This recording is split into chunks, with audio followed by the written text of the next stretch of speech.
13장부터 이사야는 이스라엘의 주변 국가에 대한 심판의 말씀을 전하셨습니다.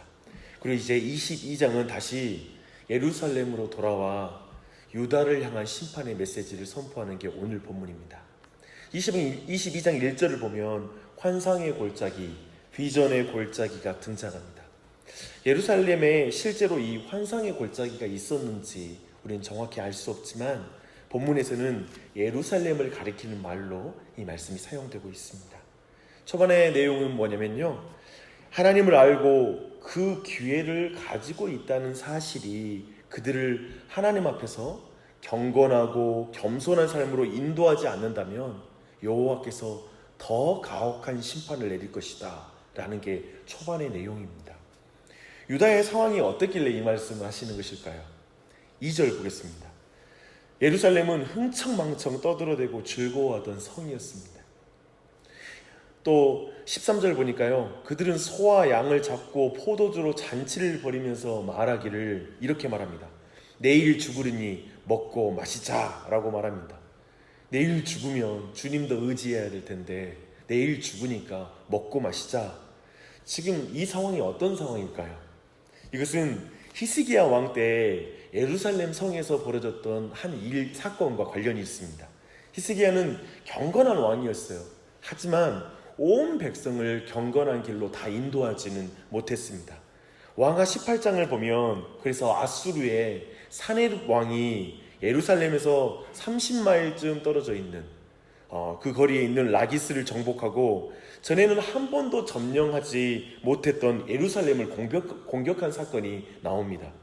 그러나 갑자기 애굽의 군대가 이제 아수르를 공격하기 위해 일어섰다는 말을 듣고 이제 급격하게 후퇴하는 사건이 있습니다. 그때 멸망의 위기를 넘긴 사건이죠.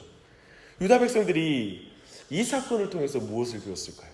사실 오늘 이 말씀이 그때 상황에 벌어졌던 성에 일어난 일이거든요. 아무것도 배우지 못한 거예요. 하나님께서 유다를 아수르를 통해서 심판하시고 그리고 경고했음에도 불구하고 그들은 죄를 회개하지 않았고 하나님을 의지하지 않았습니다. 유다 백성들은 방어진이 무너졌고요. 그리고 무기들을 빼앗기자 숲을 곳간에 저장된 무기를 의지했다고 8절에서 말하고 있습니다. 그것은 솔로몬이 세웠던 무기고였어요. 조상들이 가지고 있던 그 무기를 그걸 의지하면서 지금 아수르가 예루살렘 성을 포위하고 있는데도 하나님 의지를 하지 않는 거예요. 둘째로 그들은 성벽을 견고하고 두텁게 쌓았다고 10절이 말하고 있습니다. 무려 3년에 거쳐서 사네립의 포위를 받았으니까요. 그러니까 무너진 성벽들이 얼마나 많이 생겼겠어요. 그때마다 그들은 가옥들을 무너뜨려서 그 돌을 취해서 또 그 성벽을 쌓기 시작했어요. 얼마나 형편없고 비참한 상황입니까? 이 정도 되면 여호와를 의지해야 되는 거 아니에요? 근데 의지하지 않아요. 계속 집 무너뜨리면서 그 집 무너뜨리는 거 성 막 싸우면서 그래도 버틸 수 있다고 생각하는 거예요. 셋째로 예루살렘 성으로 들어오는 수로를 의지했다고 9절 11절에서 말하고 있습니다. 기온강으로부터 흘러나오는 예루살렘의 수로는 인류의 역사상 놀라운 그 수로의 공학을 보여주는 특별한 그런 작품이었어요. 고지대에 있는 위치에다가 물 저장지를 만들었으니까요. 근데 그들은 이 물이 공급하고 있는 한 자신들은 살 수 있다고 생각하는 거예요. 물만 안 끊어지면 우리는 버틸 수 있어. 이렇게 여호와를 의지하지 않고 물을 의지해요. 결국 그들은 회개하라는 말씀을 들으면서도 내일 죽을 것이니 먹고 마시자라고 도피주의적으로 쾌락주의적으로 그저 그 상황을 그냥 즐기고 있는 거예요. 어차피 내일 죽으니까 그 전까지는 즐기자라는 식입니다. 이것은 사람이 참 공고해져도 하나님을 찾지 않는다는 사실을 보여주는 것 같습니다. 그렇죠? 형편이 넉넉하지 않고 비참한 형편에 처해져도 여호와를 쉽게 의지하지 못하는 거예요. 그런 인간의 마음을 보여주고 있습니다. 선지자는 심판에도 불구하고 하나님께 돌아가지 않는 백성들의 패역함을 보면서 4절 보십시오. 울고 있어요. 그가 울고 있어요. 사실 한번 4절 말씀 좀 읽어볼 필요가 있거든요. 그러므로 내가 말하노니 돌이켜 나를 보지 말지어다. 나는 슬퍼 통곡하겠노라. 내 딸 백성이 패망하였으며 말씀으로 말미암아 나를 위로하려고 힘쓰지 말지니라. 이 말씀은 나중에 신약에서 궁극적으로 참 선지자이신 예수 그리스도가 딸된 예루살렘 성을 보면서 통곡하신 장면과 평행을 이루고 있습니다. 그때 예수님이 이렇게 말씀하시거든요. 가까이 오사 성을 보시고 우시며 이르시되 너도 오늘 평화에 관한 일을 알았더라면 좋았을 뻔하였거니와 지금 내 눈에 숨겨졌도다. 날이 이를지라 내 원수들이 토둔을 쌓고 너를 불러 사면으로 가두고 또 너와 및 그 가운데 있는 내 자식들을 땅에 메어치며 돌 하나도 돌 위에 남지 아니하리니 이는 내가 보살핌 받는 날을 알지 못함을 인함이라. 예수님이 회개하지 않는, 아무리 어려워도 주님을 의지하지 않는 예루살렘 성을 보면서 우시는 거예요. 이 눈물을 보면 오늘 아침에 우리의 눈에도 동일한 눈물이 있는 은혜가 있길 바랍니다. 오늘날에도 이런 눈물이 우리 안에 있어야 돼요. 이것은 타락한 교회를 향하여 하나님의 참된 백성들이 가져야 될 눈물입니다. 비판력이 필요한 게 아니라 애통하는 눈물이 이 시대의 교회를 향해, 자신의 신앙을 향해 있어야 되는 것입니다. 아무리 공공한 처지에 처해도 하나님을 의지하지 않고 사람이 준비한 무기, 사람이 쌓은 안전망, 사람이 만든 저수지를 의지하는 자신과 교회를 보며 눈물을 흘리는 마음이 우리 안에 있어야 되는 줄 믿습니다. 주님의 딸 예루살렘, 신부인 교회를 보면서 눈물을 흘리시는데, 주님이 그렇게 눈물을 흘리시는데 어떻게 주님의 자녀된 우리의 마음이, 우리의 정서가 그 주님의 눈물을 보고도 흔들리지 않을 수 있겠습니까? 함께 감동하며 함께 기도해야 되는 줄 믿습니다. 끝까지 회개하지 않는 예루살렘의 거민들은 용서받지 못했습니다. 마찬가지로 끝까지 회개하지 않는 자는 결코 천국에 들어갈 수가 없는 것입니다. 이제 이 말씀이 이어지고 나서 15절부터 셈나라는 한 인물이 등장해요. 쉽게 말해 이 사람이 히스기야 시대에 국고를 맡았던 유력한 사람이에요. 굉장히 영향력 있는 사람인데, 히스기야의 믿음의 사람 히스기야와 달리 이 사람은 중간에 모든 사람의 마음을 흔드는 거예요. 안 될 거야. 하나님 의지해도 소용없어. 우리에게는 이 성이 있어. 우리가 더 성을 더 견고하게 쌓아야 돼. 그런 식으로 인간적인 방법을 의지하게 만들었던 주요 인물이에요. 하나님은 그를 끌어내리겠다고, 양털 덩어리를 말아 던지겠다고 말씀하십니다. 그리고 나서 대신 힐기야의 아들 엘리야김을 대신 세우겠다라는 말씀을 이어서 말씀하십니다. 그리고 엘리야김에게 주시는 말씀이 놀라운 약속이에요. 그가 열면 닫을 자가 없고 닫으면 열 자가 없을 것이다. 다윗의 열쇠를 그에게 주겠다 라고 이렇게 말씀하고 있습니다. 그리고 그는 못이 단단히 박혀 흔들리지 않음과 같이 그 가문의 영광이 될 것이다.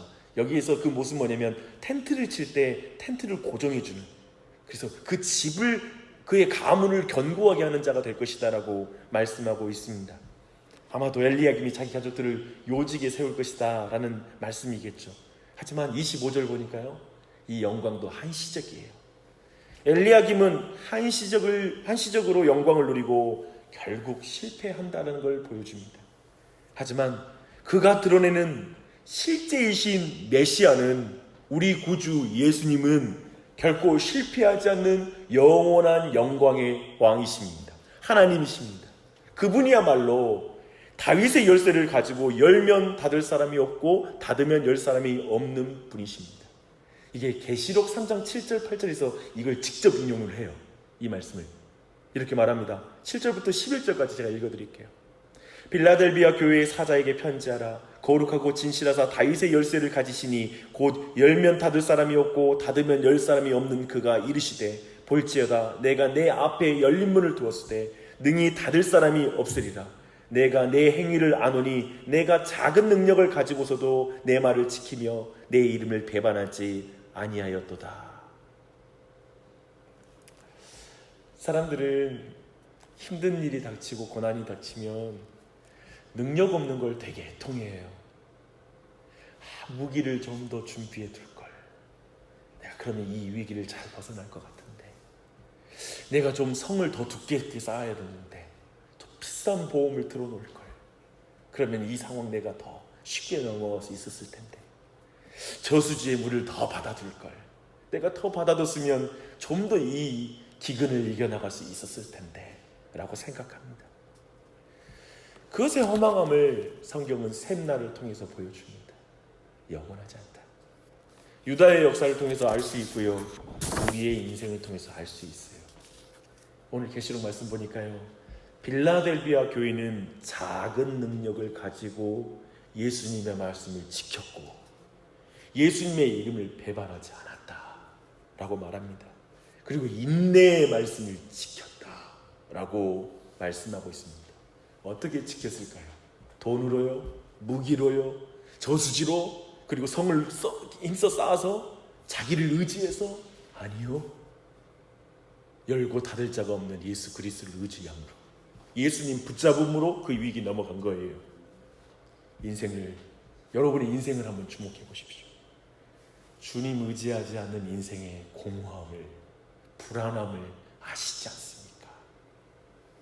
별것 없음을 또한 알고 계시지 않습니까? 작은 능력이 문제가 아니에요. 전능자를 의지하지 않는 게 문제예요. 그분을 의지하러 오늘 모였습니다. 할렐루야. 지난 주일 오후에 우리 성기 모임에서 회의하는데 제가 너무 행복한 일이 있었어요. 왜냐면 전교인 수련회를 준비하는데 우리 준비하는 팀에서 아침마다 우리 준비하는 그 2주 동안 나와서 기도하자, 릴레이로 기도하자라고 말하는데 너무 행복하고 좋은 거예요. 제가 먼저 이렇게 말하지 않았는데 너무 행복하고 너무 기뻤어요. 왜 그랬냐면 기도하지 않고 주님 의지하지 않는 사역의 열매를 내가 아니까, 결과를 아니까. 주님 의지하지 않고 교회가 어떤 활동을 해도 뒤에 아무것도 남지가 않거든요. 주님 의지하지 않고 어떠한 것도 은혜가 길게 남는 것을 본 적이 없어요. 그렇죠? 그래서 너무 행복한 거예요. 오늘 말씀을 보면은 그저 우리가 인간적인 생각과 꾀로 좋게 준비해서 멋진 행사 한번 치르고 끝나는 게 문제가 아니라 주님 의지하고 주님께 모든 것이 있다고 고백하는 그 하나의 모임이, 하나의 행사가 그저 행사가 아니죠. 우리의 신앙이 자라고 영적으로 성장하는 기회니까요. 그래서 너무나 그 말이 귀하더라고요. 특별히 오늘부터 이렇게 기도하는 그 기도 모임 가운데 큰 은혜가 넘치길 또한 바랍니다. 여러분도 함께 또한 전교인 수련을 위해서 기도해 주시기를 부탁드립니다. 같이 기도하겠습니다.